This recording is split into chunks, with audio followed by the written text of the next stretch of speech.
നമസ്കാരം.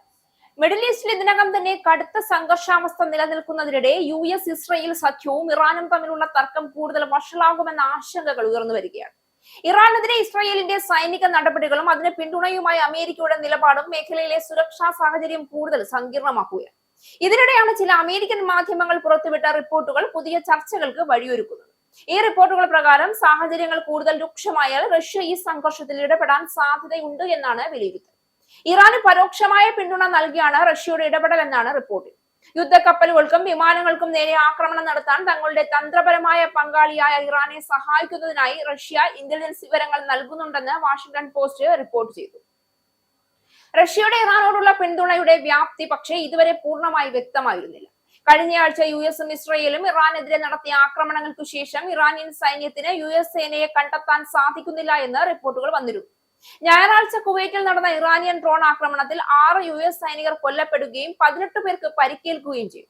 പ്രാദേശിക വ്യോമ പ്രതിരോധ സംവിധാനങ്ങളെ മറികടന്ന് പോർട്ട് ഷുവൈബയിലെ കമാൻഡ് സെന്ററിലാണ് ഡ്രോൺ പതിച്ചത്. ഇറാന് സൈനിക നിലവാരമുള്ള ഉപഗ്രഹങ്ങൾ കുറവാണെന്നും സ്വന്തമായി ഉപഗ്രഹ ശേഖരം ഇല്ല എന്നും അതേസമയം റഷ്യയുടെ നൂതനമായ ബഹിരാകാശ കഴിവുകൾ ഉപയോഗപ്പെടുത്തുകയാണ് എന്ന് കാർണഗി എൻഡോമെന്റ് ഫോർ ഇന്റർനാഷണൽ പീസിലെ റഷ്യൻ സൈനിക വിദഗ്ധനായ ഡാര മാസിക്കോട്ട് പ്രതികരിച്ചു.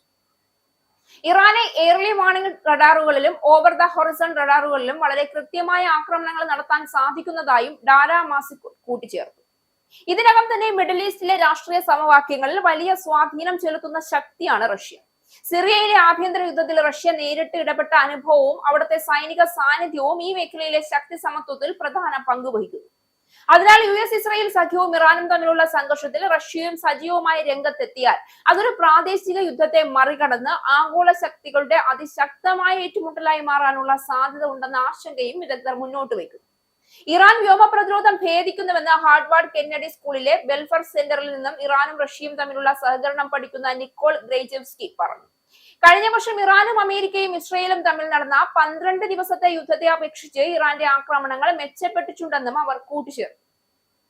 റഷ്യയും ചൈനയും ഇറാൻ യുദ്ധത്തിൽ അപ്രസക്തരാണെന്നാണ് ചൊവ്വാഴ്ച US പ്രതിരോധ സെക്രട്ടറി പറഞ്ഞത്.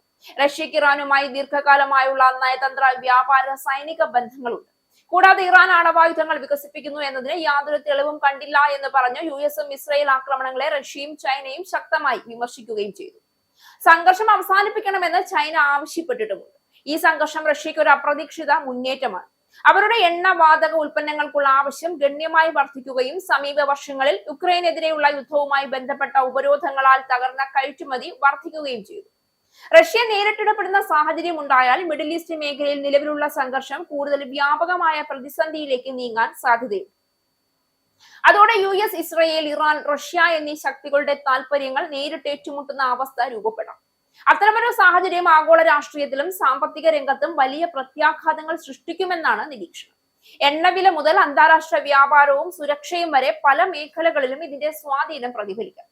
അതിനാൽ നിലവിലെ സാഹചര്യത്തിൽ നയതന്ത്ര ചർച്ചകൾക്കും സമാധാന ശ്രമങ്ങൾക്കും കൂടുതൽ പ്രാധാന്യം നൽകേണ്ടതിന്റെ ആവശ്യകത കൂടി ഉയരുകയാണ്. ലോകശക്തികൾ സംഘർഷം വ്യാപിപ്പിക്കുന്നതിനു പകരം പ്രശ്നപരിഹാരത്തിനുള്ള മാർഗങ്ങൾ തേടുകയാണെങ്കിൽ മാത്രമേ മിഡിൽ ഈസ്റ്റിലെ ഈ സംഘർഷാവസ്ഥ വലിയ യുദ്ധമായി മാറുന്നതിൽ നിന്ന് തടയാൻ കഴിയൂ.